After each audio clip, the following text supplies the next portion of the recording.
আপনি আমার জীবনে আসার পর থেকে আমার জীবনটা একদম পাল্টে গেছে। কই, আমি আবার তোমার জন্য কি করতে পেরেছি? অনেক কিছু করেছেন জানেন। আমার আগে খুব ইচ্ছে করতো এই পৃথিবীর সৌন্দর্য দেখতে, কিন্তু আপনাকে পাওয়ার পর থেকে আমি চোখে না দেখেও সব সৌন্দর্য অনুভব করতে পারছি। ঠিক আছে চলো, সন্ধ্যা হয়ে আসছে, আমাদেরকে আবার ফিরতে হবে। ঠিক আছে চলে। অসভ্য মহিলা, দেখে চলতে পারো না, কানা নাকি? সরি ম্যাডাম, আমি ওর ক্ষমা চাইছি। আসলে ও চোখে দেখতে পায় না তো। এসব কানা টানা নিয়ে রেস্টুরেন্টে আসেন কেন? আপনি ঠিকই বলেছেন ম্যাডাম, এখানে আসাই আমার ভুল হয়েছে।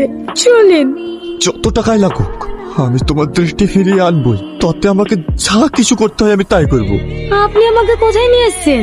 তোমার চোখ দেখানোর জন্য তোমাকে একটা বড় হসপিটালে নিয়ে এসেছি। ফালতু ফালতু আপনি কেন টাকা খরচা করতে যাচ্ছেন? আমি কোনোদিনই ভালো হব না।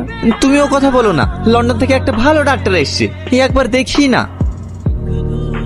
দেখুন ওর যে চোখের কন্ডিশন দেখলাম,